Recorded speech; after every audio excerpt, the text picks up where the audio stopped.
বাঙালির কাছে দুর্গাপুজো কত বড় পার্বণ সেটা বলার অপেক্ষা নতুন করে রাখে না। আমিও জানি, আমার সঙ্গে উপস্থিত রয়েছেন সৌরাশিস লাহিড়ী, তিনিও জানেন। কিন্তু আমরা বাঙালিরা বড্ড ভুলতে অভ্যস্ত। কেন? আমরা দুর্গা ঠাকুর দেখি বিভিন্ন মণ্ডপে গিয়ে, ঠাকুরকে দেখে বলে বাহ, মা দুর্গার মুখটা তো খুব ভালো হয়েছে। কোথাও বলি এই তো একচালা ঠাকুর, দারুণ বানিয়েছে। কোথাও বলি বাহ, ডাকের সাজটা খুব ভালো হয়েছে। কিন্তু কুমোরটুলিতে যে ভদ্রলোক মাটি ল্যাপেন খড়ের উপরে, স্ট্রাকচারের উপরে, তাকে আমরা চিনি না। এটা গেল একটা দিক। দুটো দিক, সোশ্যাল মিডিয়ার বারবারন্ত জবের থেকে শুরু হয়েছে, একটা ট্রেন্ড দেখা যাচ্ছে। কোনো উঠতি ক্রিকেটার বা ফুটবলার যখনই একটু পরিচিতি পান, তখন বিভিন্ন জায়গা থেকে প্রচুর ছোটবেলার কোচ চলে আসে। কোনটা আসল কোনটা নকল আপনি ধরতেই পারবেন না। ওই দুলালের তাল মিছরির মতো আইএসআই মার্ক দিতে হবে। তো এক্ষেত্রেও ব্যাপারটা এরকম।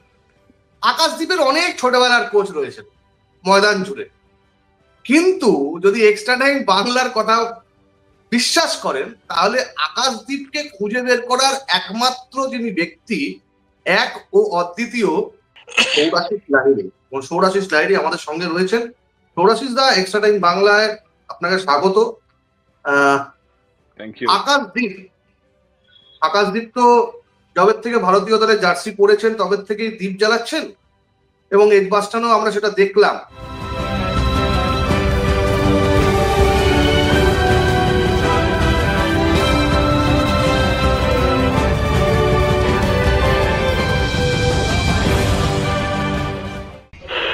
আকাশবাণী কলকাতা, শুরু হচ্ছে মহিলা মহল। উপস্থাপনা ও প্রযোজনায় বেলা দে। আকাশদ্বীপকে প্রথম কিভাবে আপনি দেখলেন, মানে কিভাবে দেখে মনে হলো? আপনার দীর্ঘদিনের একটা ফার্স্ট ক্লাস কেরিয়ার রয়েছে, আপনি নিজে দীর্ঘদিন যখন আপনি খেলছেন, প্রায় আপনার ক্রিকেটের সায়ান্নে এসে আপনি ইতিমধ্যে কোচিংটা স্টার্ট করে নিয়েছেন, ভাবনা চিন্তা শুরু করে দিয়েছেন। ঠিক কি সেই সময় আকাশদ্বীপের সঙ্গে পরিচয়, কি করে পরিচয়টা হয়েছিল সেটা যদি একটু বলেন। আমি যখন ক্রিকেট থেকে অবসর নেওয়ার পর, যখন আমার কোচিং অ্যাসাইনমেন্ট, আমার মানে কোচিং কেরিয়ার যখন শুরু হয়, আমার কোচিং কেরিয়ারে আমার প্রথম শুরু হয় বেঙ্গল আন্ডার-23 হেড কোচ হিসাবে। এবং আমি যখন আন্ডার-23 ফার্স্ট হেড কোচ অ্যাপয়েন্টেড হই বাই সৌরভ গাঙ্গুলি আর অভিষেক ডালমিয়া, তখন অবভিয়াসলি আমি প্রথম কোচিং অ্যাসাইনমেন্ট আমি খুব এক্সাইটেড ছিলাম। কারণ একটা এত 17 বছরের ফার্স্ট ক্লাস কেরিয়ার এন্ড করার পর আবার নতুন জার্নি শুরু করছি, তো অবভিয়াসলি এক্সাইটমেন্ট থাকবেই। তো সেখানে অবভিয়াসলি কোচিং হয়ে, এবং তার আগেও আন্ডার-23 বেঙ্গল টিমটা তার আগেও খুব একটা ভালো পারফরমেন্স করেনি, তো সেখানে একটা অবভিয়াসলি একটা চ্যালেঞ্জ তো ছিলই।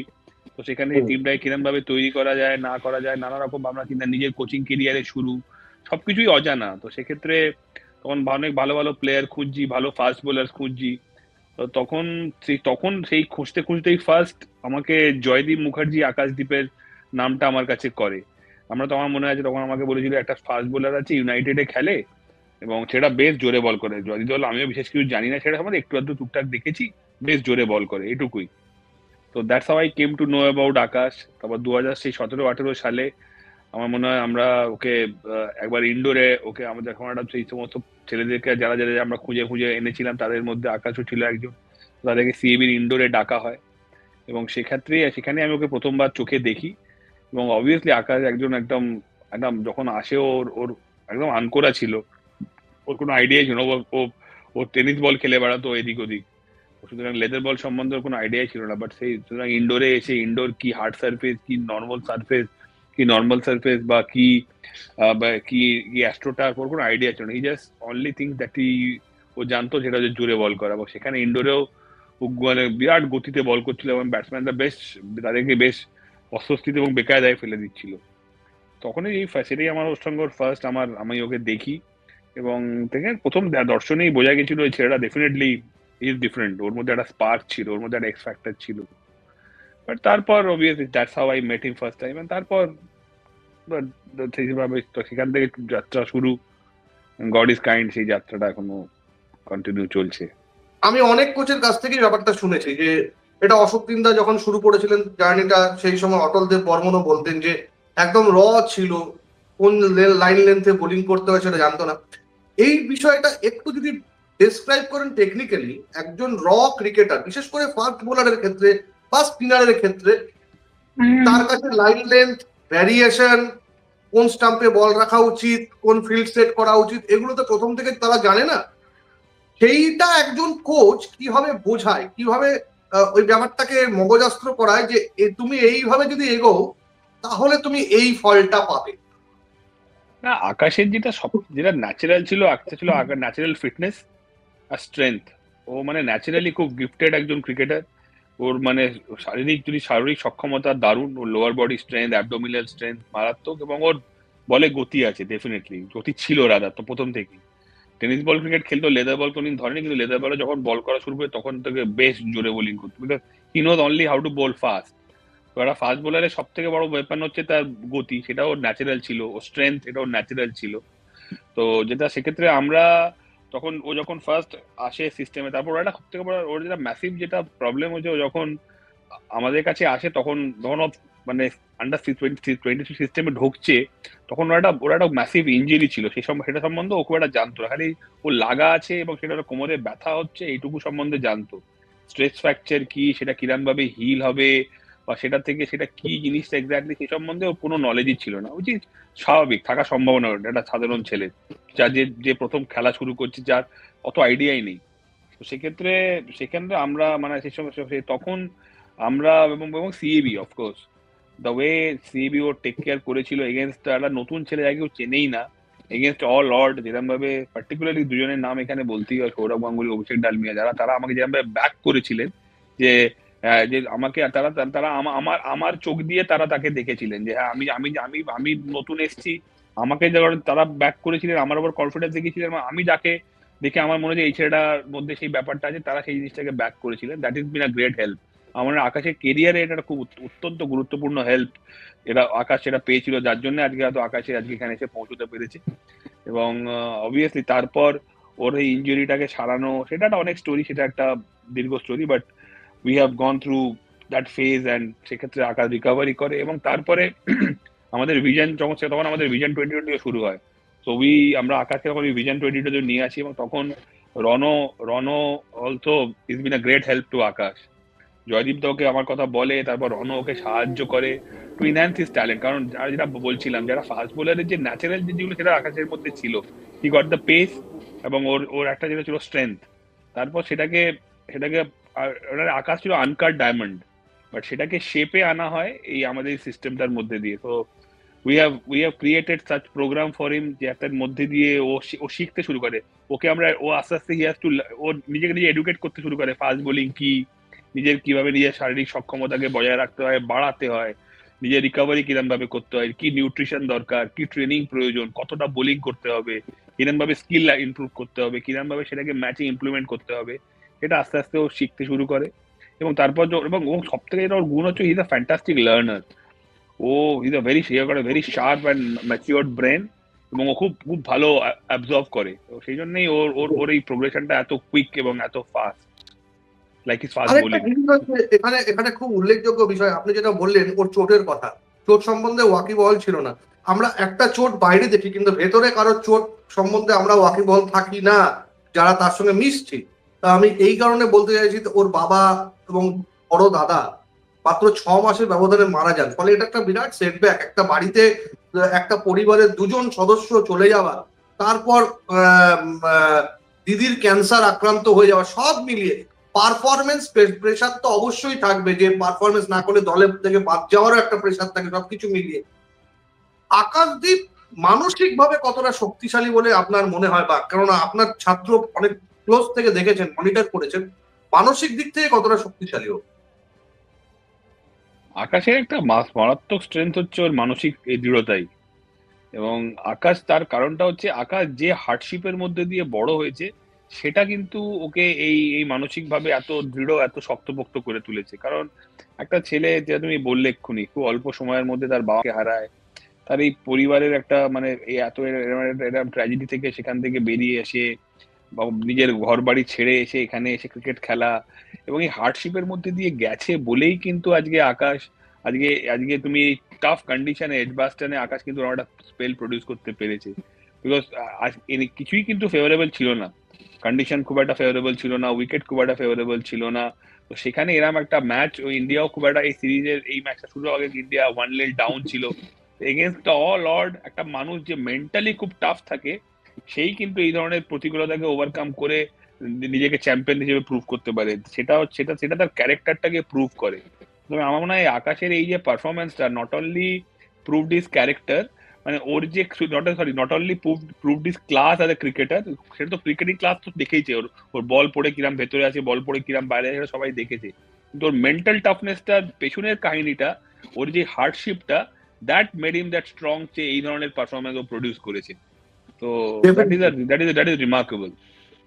এবং আমি সৌরাশিস দা এই টেস্ট ম্যাচটা 5 দিন মানে একেবারে, যেহেতু এটা আমার অ্যাসাইনমেন্ট, এটা আমার কাজ, আমাকে দেখতেই হবে, আমি খুব বল বাই বল দেখে আকাশকে যে অ্যাসেসমেন্টটা করেছি আকাশের প্রতি, আমার কোথাও গিয়ে মনে হয়েছে প্রথম টেস্টে ওকে সুযোগ দেওয়া হয়নি।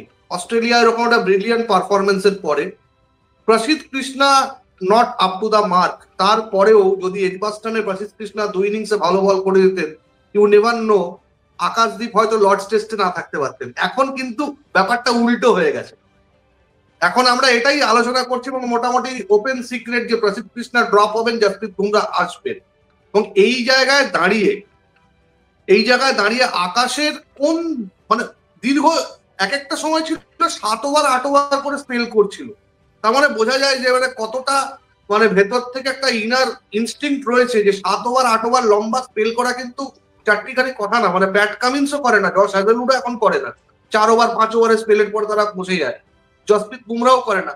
এই যে ইনার স্ট্রেংথ, একটা টপ লেভেলে পারফর্ম করা, এইটা নিয়ে কখনো আকাশের সঙ্গে কথা হয়েছে? মানে এখনো কিভাবে নিজেকে এগিয়ে নিয়ে যাচ্ছে?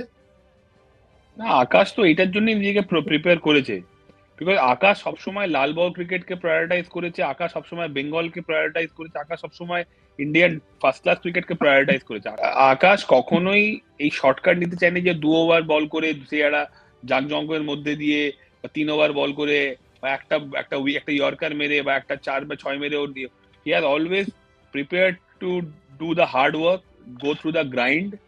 এবং ও জানে যে আর এই হার্ডশিপের মধ্যে দিয়ে এসছে বলেই কিন্তু আর ওই লম্বা লম্বা স্পেল, ও জানে ফার্স্ট ক্লাস ক্রিকেটে ইন্ডিয়ান কন্ডিশনে ওকে 5টা উইকেট পেতে গেলে ওকে দিনে 25 ওভার বল করতে হবে, এক একটা স্পেল 8 ওভার 9 ওভার করতে হবে। টিমকে জেতাতে গেলে দিনে লাস্ট ডেতে টি থেকে এন্ড অফ দ্য ডে ওকে বল করতে হবে, অ্যান্ড হি হ্যাজ ডান ইট।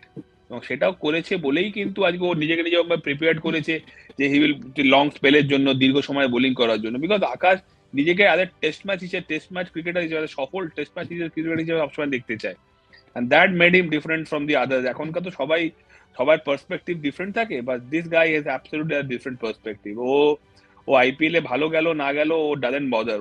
ও জানে আমাকে ফার্স্ট ক্লাস ক্রিকেট ভালো করতে হবে, আমাকে বেঙ্গলকে ভালো জেতাতে হবে, আমার ফার্স্ট ক্লাস টিমকে ভালো করতে হবে, ফার্স্ট ক্লাস ক্রিকেটে আমাকে ভালো করতে হবে, এন্ড দ্যাট ড্রাইভস রিয়েলি।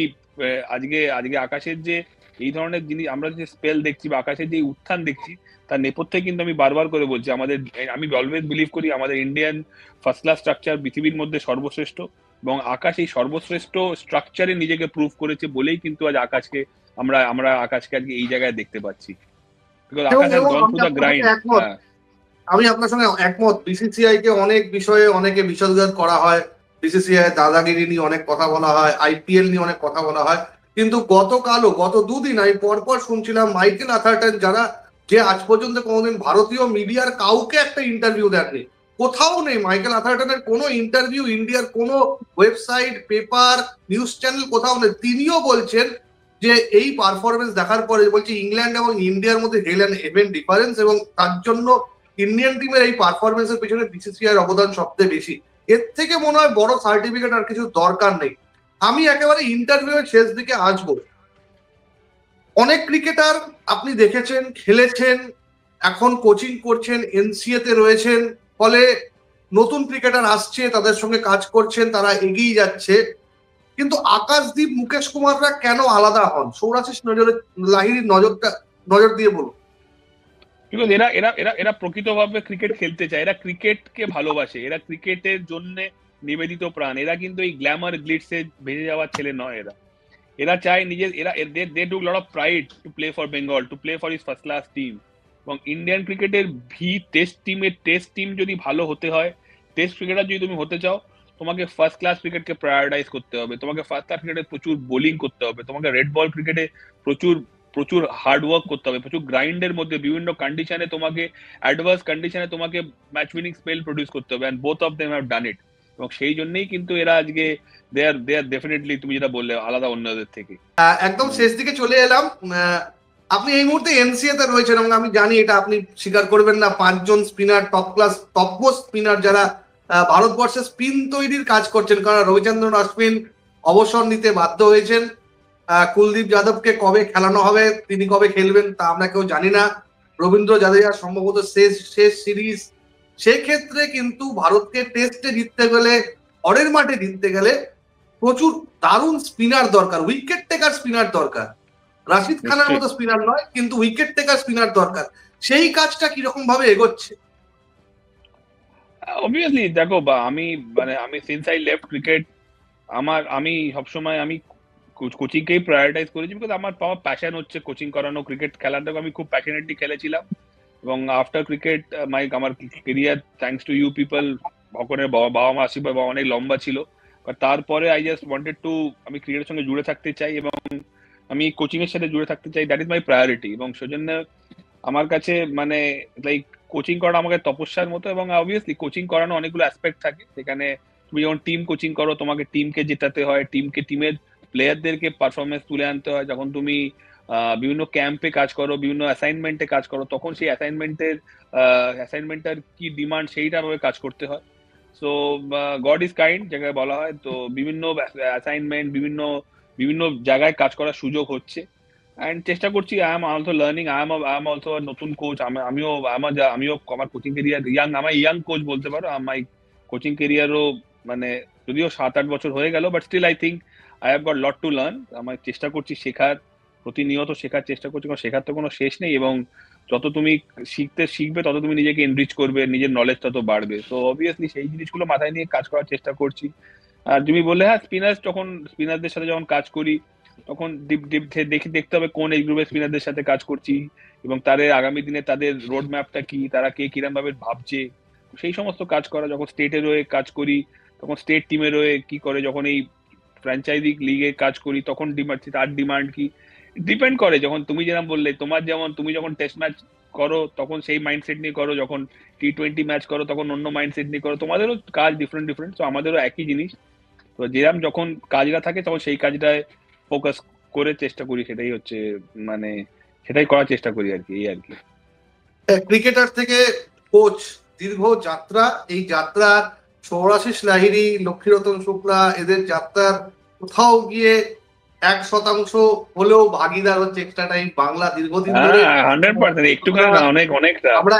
আমরা পরিবারের মতো রয়েছি এবং আমরা এক্সট্রা টাইম পরিবারের তরফ থেকে সৌরাশিস দা আপনাকে অনেক অভিনন্দন, আগামীর জন্য শুভেচ্ছা। এবং আকাশদীপকে নিয়ে যে এই অ্যানেকডোটস গুলো পাওয়া গেল, এটা কিন্তু মূল্যবান। আবার বলছি শেষ করার আগে, কোচ যাচাই করে নিন, ময়দানে কোচ যাচাই করে নিন। ভুয়ো কোচ কিন্তু ময়দানে প্রচুর ঘুরে বেড়াচ্ছে। প্রসিসদা অনেক ধন্যবাদ। এক্সট্রা টাইম বাংলা এইভাবে দেখতে থাকুন। আমাদের ইউটিউব চ্যানেলকে যদি এখনো পর্যন্ত সাবস্ক্রাইব না করে থাকেন, দয়া করে সাবস্ক্রাইব করুন। এক্সট্রা টাইমের অন্যান্য প্ল্যাটফর্ম গুলোতে ফলো করুন। Thank you so much. Extra time.